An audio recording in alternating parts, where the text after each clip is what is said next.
नमस्कार सगळ्यांना, सारिकाच एज्युकेशनल वर्ल्डमध्ये सगळ्यांचं स्वागत आहे। आज आपण इयत्ता 9वी मधील इतिहासातील प्रकरण 4 आर्थिक विकास या प्रकरणाच्या अभ्यासाला सुरुवात करणार आहोत। पण त्याआधी या पूर्ण प्रकरणामध्ये आर्थिक विकास या पूर्ण प्रकरणामध्ये आपल्याला कोणकोणत्या घटकांचा अभ्यास करायचा आहे याचा आधी सगळ्यात विचार पहिल्यांदा करूया।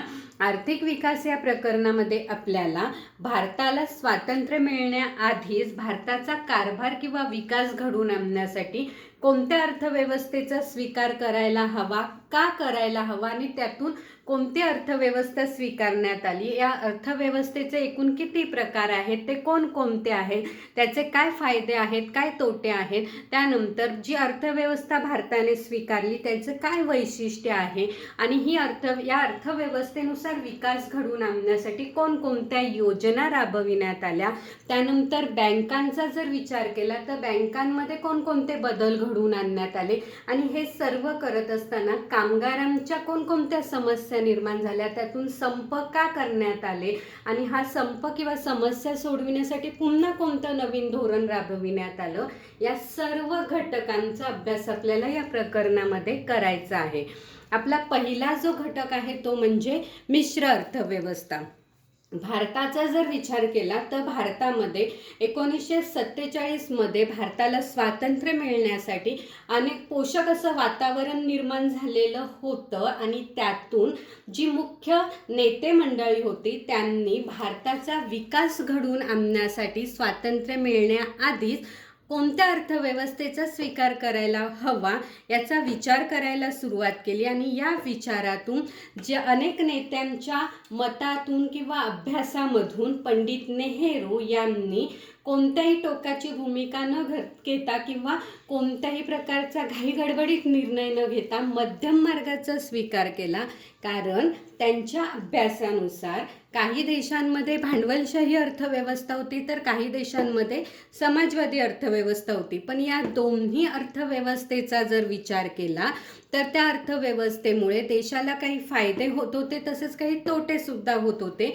याचा विचार एकमताने करण्यात आला आणि त्यातून पंडित नेहरू यांनी मिश्र अर्थव्यवस्थेचा स्वीकार करावा हा मुद्दा मांडला आणि संगनमताने किंवा सर्व मताने मिश्र अर्थव्यवस्थेचा स्वीकार करण्यात आला। आता यामध्ये भांडवलशाही अर्थव्यवस्थेचा जर विचार केला तर भांडवलशाही अर्थव्यवस्थेमध्ये उत्पादनाची जी साधने असतात ती खाजगी मालकीची असतात, म्हणजे कोणत्या तरी एकाच उद्योजकाच्या मालकीची साधने असतात। समाजवादी अर्थव्यवस्थेमध्ये उत्पादनाची साधने ही शासनाच्या मालकीची असतात। पण मिश्र अर्थव्यवस्थेचा जर विचार केला तर मिश्र अर्थव्यवस्थेमध्ये उत्पादनाची साधने ही खाजगी शासनाच्या किंवा समाजाच्या मालकीची म्हणजे दोघांच्याही मालकीची असतात। भांडवलशाही अर्थव्यवस्थेचा जर विचार केला तर एकाच व्यक्तीच्या मालकीची साधने असल्यामुळे ती व्यक्ती जे काही नियम लावेल ते सर्वांना मान्य करावे लागत होते। त्यानंतर समाजवादी अर्थव्यवस्थेमध्ये शासनाच्या मालकीची साधने असल्यामुळे सरकारचं त्यावर नियंत्रण असायचं। पण जर अर्थव्यवस्थेचा विकास घडवून आणायचा असेल तर साधने किंवा घटक जे आहेत ते दोघांच्या मालकीचे असणे गरजेचे आहे। या सर्व विचारातून भारताने मिश्र अर्थव्यवस्थेचा स्वीकार केला। मग या मिश्र अर्थव्यवस्थेमध्ये विकास तर जलद गतीने घडवून आणायचाच होता, पण त्याचबरोबर ही जी मिश्र अर्थव्यवस्था होती ती 3 घटकांवर अवलंबून असते।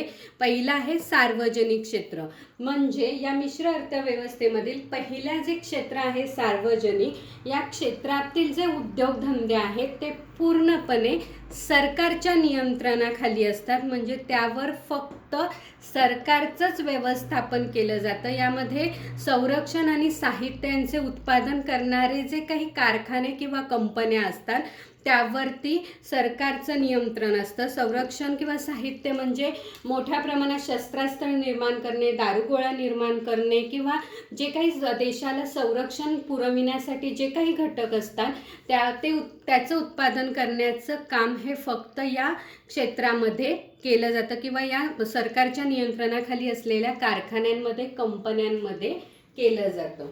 थँक्यू.